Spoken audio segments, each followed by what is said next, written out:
problème dont nous allons parler aujourd'hui, c'est le problème numéro un des pianistes. C'est un problème très grave, mais dont on parle pourtant très peu.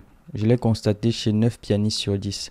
Aussi bien ceux qui apprennent en ligne en autodidacte, notamment sur YouTube, que chez ceux qui sont inscrits dans des grandes écoles de musique où ils apprennent le jazz et des styles de musique semblables.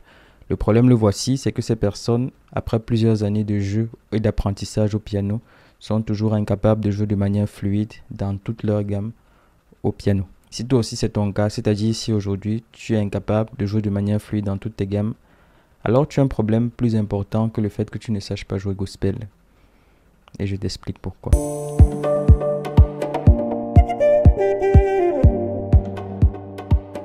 Salut et bienvenue à toi qui me rejoins pour cette nouvelle vidéo. C'est Cédric de Piano pour tous et au travers de cette chaîne, j'aide les musiciens comme toi à développer leur créativité par la musique. Si c'est un sujet qui t'intéresse, tu peux faire deux choses. La première, c'est déjà cliquer sur le bouton pour t'abonner et activer les notifications afin de recevoir toutes les vidéos que je partage chaque semaine pour les conseils au piano.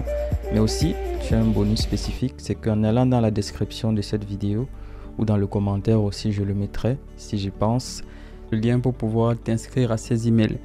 Donc c'est ce que certains font souvent dans certains groupes. Tu sais, tu as la possibilité de t'abonner pour recevoir par exemple une revue à une certaine période, une certaine fréquence, et c'est souvent monétisé. Mais moi je le fais gratuitement, c'est-à-dire j'envoie des contenus 2 à 3 fois par semaine pour ceux qui veulent développer leur jeu au piano ou en musique de manière générale, pour les aider à garder le cap et pour leur permettre de progresser constamment.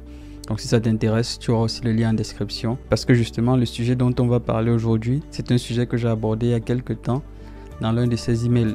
Ça a fait énormément de réactions parce que beaucoup de personnes se sont senties concernées par le fait de pouvoir jouer dans plusieurs gammes. Je me suis dit, ben voilà, ça peut être l'occasion de faire une vidéo dessus et de permettre que toi et d'autres personnes qui me suivaient sur YouTube, vous puissiez en profiter.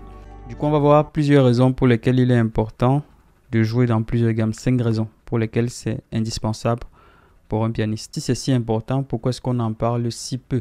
Il y a une chose qu'il faut déjà comprendre, c'est que sur la plupart des contenus que tu vas voir sur YouTube, ce sont des contenus qui sont très souvent accrocheurs. Ce ne sont pas toujours les contenus les plus pertinents à l'instant présent, mais c'est souvent ceux que les gens recherchent et qui vont être le plus accrocheurs, comme je l'ai dit. Donc ça va être par exemple jouer du blues, comment rajouter une touche de jazz, comment jouer tel type d'accord. Mais très souvent, on ne va pas aller au fond du problème, on va juste donner une réponse rapide à un sujet spécifique. Un peu comme quand tu vas voir un médecin, tu lui dis j'ai mal à la tête. Ça peut venir d'un problème plus profond, mais lui ne cherche pas forcément à savoir. Il te dit allez, prends du Doliprane, ça te calmera. Donc c'est des petits comprimés qu'on donne, en général la plupart du temps, mais sans traiter les vrais problèmes. Or, c'est ce que moi je fais avec du recul sur ma chaîne YouTube déjà, et même avec les personnes avec qui je travaille. C'est qu'on travaille les problèmes de fond, pas leurs symptômes, pas leurs conséquences, pas comment ça va se manifester dans un tuto, etc. Parce que quelqu'un qui a du mal à accompagner, à jouer un tuto, c'est peut-être parce qu'il ne comprend pas la musique, tout simplement. Donc je ne vais pas lui expliquer un tuto. Je vais lui montrer comment est-ce qu'il va comprendre la musique. Donc, on traite les problèmes de fond. Et de ces problèmes de fond, tu vas voir par exemple le fait de comprendre les accords, de les identifier à l'oreille, le fait de comprendre la musique, le fait d'apprendre ses gammes, les positionnements de doigté. Donc, les choses qui font vraiment mal aux pianistes et qui, si elles ne sont pas traitées aujourd'hui, vont faire encore plus mal par la suite. Ces problèmes profonds, le plus important que j'ai vu aujourd'hui, c'est l'apprentissage des gammes. Et voici 5 raisons pour lesquelles ce problème est un problème à traiter rapidement si tu es concerné. La première raison, c'est que le fait de jouer dans tes gammes, c'est quelque chose qui te met vraiment en confiance. Rien que ça suffit pour apprendre à jouer dans les gammes. En fait, quand on apprend le piano, on commence souvent à jouer les notes blanches. Donc on joue les notes blanches et la plupart des exercices que tu vas voir même d'ailleurs sont souvent en gamme de Do majeur. Et c'est cela qu'on commence. Mais je me suis rendu compte que beaucoup de pianistes, même s'ils avaient 2, 3, 4, 5 années de piano, n'étaient pas à l'aise au piano. Pas parce qu'ils ne savent pas faire des trucs hyper techniques, mais parce qu'il y a des choses comme les notes noires qu'ils ne connaissent pas. Or, quand il y a des notes que tu ne connais pas ou que tu n'as pas l'habitude de jouer, c'est un peu comme tu es dans une pièce, dans une maison, et qu'il y a juste une pièce que tu connais et tu ne connais pas les autres. Donc, quelque part, ces pianistes, ils ont toujours peur de s'aventurer sur ces notes noires parce qu'ils se disent, en fait, je ne les connais pas. Et donc, quelque part, à cause de cela, ils manquent de confiance qu'ils accompagnent des morceaux, même dans des gammes basiques. Parce qu'ils se disent, oui, mais qu'est-ce qui va se passer le jour où Or, il suffit juste d'apprendre à jouer dans ces gammes simplement pour que ça libère une peur, ça permet d'être plus en confiance. À partir de là, tu joues beaucoup mieux, tu es plus en confiance et c'est un cercle vertueux. Donc le fait de connaître tes gammes, ça va te permettre de maîtriser l'instrument, de voir c'est quoi les gammes, de voir c'est quoi les relations entre les gammes, de voir comment tu passes d'une gamme à une autre. Donc ça va te mettre plus en confiance parce que tu n'auras plus peur quand tu vas entendre parler d'une certaine gamme et naturellement ça va te faire jouer mieux et ainsi de suite. En confiance, tu vas mieux jouer. En jouant mieux, tu seras en confiance et tu vois déjà le tableau se dérouler. Une autre raison, c'est le fait que lorsque tu vas apprendre à jouer dans tes gammes, ça va te distinguer d'un pianiste amateur. Tu peux connaître beaucoup d'exercices ou beaucoup de techniques, mais sans les gammes, ça va sonner fake. Parce que dans la vraie vie, les morceaux ne sont pas en gamme de Do. Donc même si tu connais toutes les techniques musicales et que tu sais les faire qu'en Do, dans la vraie vie, ça va être compliqué pour toi d'être vraiment performant. Pourquoi? Parce que les tutoriels sont en Do, mais les morceaux ne sont pas cantonnés en gamme de Do. Quand les artistes vont interpréter, ils ne se disent pas ah ben on va prendre la gamme de Do, comme ça ce sera plus facile pour les gars qui vont jouer. Pas du tout. Ils prennent les gammes qui leur plaisent et qui vont être agréables peut-être à la voix, à l'audience. Donc en général, ce n'est pas à la personne qui chante de s'adapter, c'est au musicien de s'adapter. Donc on va prendre la voix qui arrange la personne qui chante, ou alors le chœur, ou alors l'audience. Et le musicien devra suivre. Donc c'est dans ce sens-là que ça se fait. C'est au musicien de pouvoir s'adapter. Donc celui qui sait jouer dans toutes les gammes, il va être beaucoup plus pro parce qu'on sait qu'on va prendre n'importe quelle gamme. Tu vas la voir au piano, le gars il va être à l'aise, il va assurer. Et en fait, être fluide dans toutes les gammes, clairement, c'est pouvoir jouer dans toutes les gammes aussi bien que tu joueras en gamme de Do majeur. Parce que tu as des gars, quand c'est en Do, ils envoient, ils sont en pleine confiance. Mais dès qu'on dit une autre gamme, si bémol, il n'y a plus personne. Donc voilà, être fluide dans toutes les gammes, c'est pouvoir, indépendamment de la gamme qu'on va prendre, toi de pouvoir jouer avec la même assurance, avec la même dextérité, avec les mêmes capacités, que ce soit Do, que ce soit Ré, etc. Donc tu vois, ça permet vraiment de sortir du pianiste amateur pour être vraiment sur quelqu'un qui est pro. Donc ce qui fait quelqu'un de pro, c'est pas trop les grosses techniques. Si tu as les techniques et que tu n'as pas les gammes, ça sonne fake. Je sais, ce n'est pas beau à dire et peut-être tout le monde te dit le contraire. Mais dans la vraie vie, les choses sont différentes. Si tu penses le contraire, tu peux toujours me dire en commentaire, je ne suis pas d'accord, voici ce que je pense. Ça permettra aussi d'avoir un autre avis.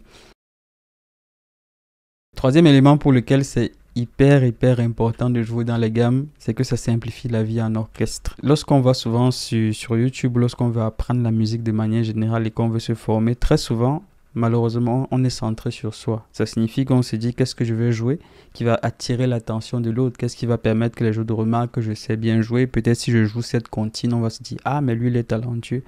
Mais en groupe, tout ça c'est du pipeau. Quand tu joues dans un groupe, le plus pertinent pour toi c'est que tu arrives à simplifier la vie des autres musiciens. Je vais te prendre un exemple tout simple. Imagine tu vas jouer dans un groupe, tu es très bon, tu joues peut-être dans 2-3 gammes, mais il y a un gars qui est moyen dans toutes les gammes. Et s'il faut choisir, si les gars du groupe doivent choisir quel pianiste ils vont prendre, qui penses-tu qu'on va choisir? Est-ce qu'on va te choisir toi, qui joue juste dans une gamme, même si tu es très bon, ou alors le gars qui peut jouer dans n'importe quelle gamme? Parce que comme je l'ai dit avant, il arrive qu'un morceau qui soit proposé soit trop haut. On dit peut-être le morceau, il est en, je sais pas, en Do, on va le baisser d'un demi-ton. On va le passer en Si. Si toi, il te faut 20 minutes pour retranscrire toi en gamme de Si, déjà par rapport à l'évolution du groupe, ça va prendre du temps. Et si après on se dit, bah si finalement c'est encore trop, on le passe en Si, moi tu prends 20 minutes de plus. Si la répétition c'est 1 heure, il ne reste plus vraiment grand chose. Donc quelque part, tu vas être très lent dans ta fluidité et plutôt que de simplifier la tâche aux autres, tu vas alourdir le groupe. Or, les musiciens qui sont vraiment très performants, ce ne sont pas ceux qui sont en mode waouh, qui font les trucs, on les regarde un peu comme des génies, mais ce sont ceux qui arrivent le plus à simplifier le but du groupe, parce que le but des musiciens, c'est de pouvoir se simplifier la vie quelque part. Ce n'est pas de se complexifier la vie, ce n'est pas d'être centré sur eux, mais c'est en fait d'avoir une vision d'ensemble, de faire quelque chose qui va être le plus bénéfique pour le groupe, pas juste quelque chose qui va m'aider moi à être le plus vu. C'est pas ça le but. Si c'est ça, tu fais ton solo en Do et on n'en parle plus. Donc dans un groupe, le plus important, c'est d'arriver à simplifier la vie des autres. Et je l'ai dit très souvent, une voiture qui est endommagée continue de fonctionner. Donc même si ton jeu au piano manque de technique, il sera quand même fonctionnel. Il pourra être plus utile que le jeu de quelqu'un en fait qui est très technique, mais qui manque de côté fluide. Le quatrième point pour lequel c'est hyper important d'apprendre à jouer dans toutes les gammes, et c'est un point qui est hyper paradoxal, c'est que beaucoup de personnes qui s'attaquent à des éléments comme le gospel, ils pensent juste à rajouter 2-3 choses, à rajouter 2-3 accords. On se dit, allez, des accords de passage, je vais en mettre 2-3. Mais ce que ces personnes ne réalisent pas, c'est que même pour jouer ces accords de passage, si tu connais tes gammes, tu vas les apprendre beaucoup plus vite. Je te prends un cas tout basique. Il y a quelques temps, j'ai fait une vidéo sur les 2-5-1. Les 2-5-1, ce sont des accords de passage qu'on utilise lorsqu'on va vers un accord. Par exemple, si je vais vers un accord de Do, je peux faire le 2 en gamme de Do. Je fais le 5 en gamme de Do. Ça signifie que je vais faire un Ré mineur 7 par exemple. Ensuite, je vais faire un Sol 7 avant d'arriver à mon accord de Do. En général, quand on l'explique aux personnes, on dit quand tu fais une 2-5 vers un majeur, tu fais ton 2 en mineur 7e et ton 5 en 7e. Mais ça, en fait, c'est un raccourci qu'on s'oblige à prendre parce que la personne ne connaît pas sa gamme majeure. Si quelqu'un qui connaît sa gamme majeure, tu as juste à lui dire je joue le 2 de ta gamme. Et lui va savoir que dans une gamme, le 2 est mineur. En gamme de Do, par exemple, le 2 c'est Ré mineur. Et le 5 c'est Sol. Et si le joue avec 3 notes, ça va être Sol 7. Donc celui qui connaît ses gammes, tu n'as même pas besoin de lui donner plus d'indications. En fait, on a besoin d'expliquer parce que la majeure partie des personnes ne connaissent pas leur gamme et beaucoup s'en fichent. Je te prends un cas simple, si on va vers un accord de Fa majeur. Comme on a fait en gamme de Do, en fait, on a juste pris la première note et on a laissé une note d'espacement. Voilà, c'est comme ça qu'on a joué le 2 et on a laissé une note d'espacement. Ça a fait un Sol 7 avant de revenir vers Do. Si on fait en Fa, la même chose. On a juste à prendre le 2, on laisse une note d'espacement. C'est ce qui va donner un Sol mineur 7e. Le 5, en gamme de Fa, le 5 c'est Do. On laisse une note d'espacement, ça fait un Do 7 avant Fa. Donc pour celui qui connaît ses gammes, tu lui dis juste je suis en train d'aller à Fa. Alors tu joues le 2 de Fa, ensuite le 5 de Fa. En jouant des accords 7e, lui comprend directement qu'il joue ça. Tu n'as pas besoin de lui donner plus d'explications. Donc, les raccourcis qu'on donne, comme je l'ai dit aux débutants, c'est souvent parce qu'ils maîtrisent mal leur gamme. Si tu apprends tes gammes plus vite, même ces accords gospel que tu as envie de jouer vont devenir hyper simples. Parce que si tu sais le faire dans toutes les gammes, ça signifie que tu connais les 2-5 vers tous les accords. C'est aussi simple que ça. Donc, et ça marche pour les majeurs et ça marche même pour les mineurs aussi. C'est-à-dire, si tu as une gamme de La mineur, tu prends cette gamme, par exemple. Et on te dit une 2-5-1, tu sais que le 2 il va être comme ça.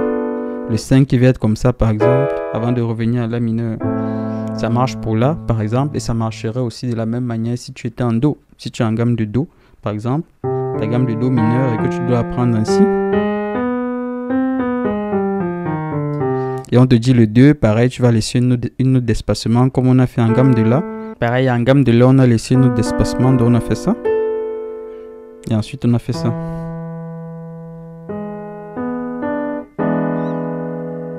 Tu vois, c'est comme ça qu'on a joué notre 2-5-1. Donc si tu vas dans ta gamme de Do mineur et que tu laisses une note d'espacement, tu auras ça. Pareil. Donc ton 2 va être là et ton 5, tu auras ça. Pareil, tu auras là avant de revenir à Do mineur. Donc le principe va être exactement le même. Que tu ailles vers une gamme majeure ou que tu ailles vers une gamme mineure, tu sauras simplement que tu vas prendre le 2 de ta gamme. Ensuite, le 5 de ta gamme avant de revenir à ton accord. Donc, ça te permet directement, sans plus d'éléments, d'avoir tous tes accords de passage en 2-5-1 de manière très fluide. Tu comprends ici, comme je l'ai dit, que le manque de fluidité vient d'une méconnaissance des gammes. Donc là encore, pareil, on ne traite pas souvent le problème de fond. On donne des raccourcis aux personnes en disant oui, ton 2, tu fais mineur, 7e. Mais souvent, ça complexifie même la musique encore plus qu'elle ne l'est déjà. Si on traitait le problème de fond en disant finalement, apprends tes gammes.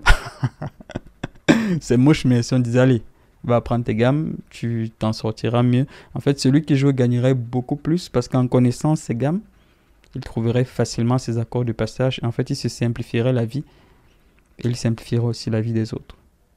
Ouais, c'est beau ça en plus.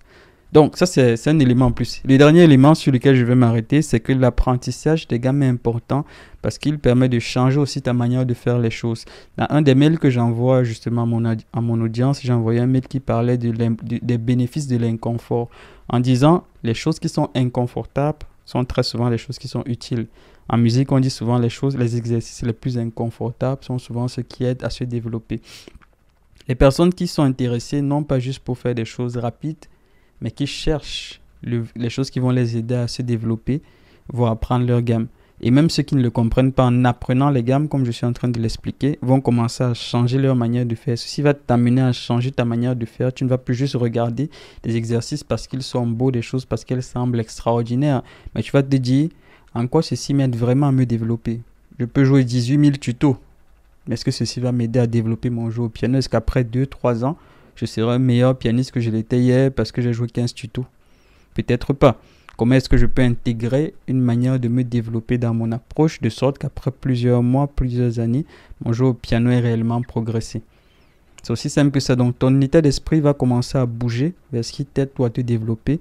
Pas juste à faire les choses parce que les autres le font, parce que tu ne te poses pas la question. Donc, ça va te permettre de réfléchir autrement et de te positionner autrement par rapport à la musique. Et de cette manière, tu vas voir beaucoup plus loin et tu vas aller aussi beaucoup plus vite. Certaines personnes pensent qu'il y a besoin de jouer pendant 15 ans pour apprendre ces gammes. C'est pas vrai.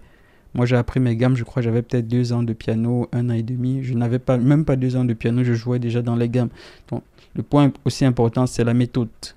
Donc, quelle méthode on utilise pour apprendre à jouer dans les gammes. C'est ce que je vais te partager dans une prochaine vidéo, rassure-toi. Je ne vais pas te laisser en souffrance comme tu es. Et voilà, je te partagerai dès que possible une vidéo sur c'est quoi la meilleure méthodologie et la plus rapide pour apprendre à jouer dans les gammes. C'est un peu mon rôle aussi avec cette chaîne, c'est de simplifier les choses pour qu'elles soient rapidement accessibles pour vous tous qui la suivez. Donc cette vidéo va faire deux choses. Soit tu vas m'aimer encore plus pour ce que je viens de te dire, soit tu vas me détester et peut-être tu t'es même déjà désabonné. Mais peu importe, il fallait que je te dise ceci parce que c'est hyper important. Donc si tu fais encore partie des abonnés quand je publierai la prochaine vidéo, alors tu verras comment est-ce que tu peux apprendre rapidement à jouer dans les gammes et que ce n'est pas quelque chose de si complexe qu'on peut le dire, mais que tout dépend, encore une fois, de la méthodologie.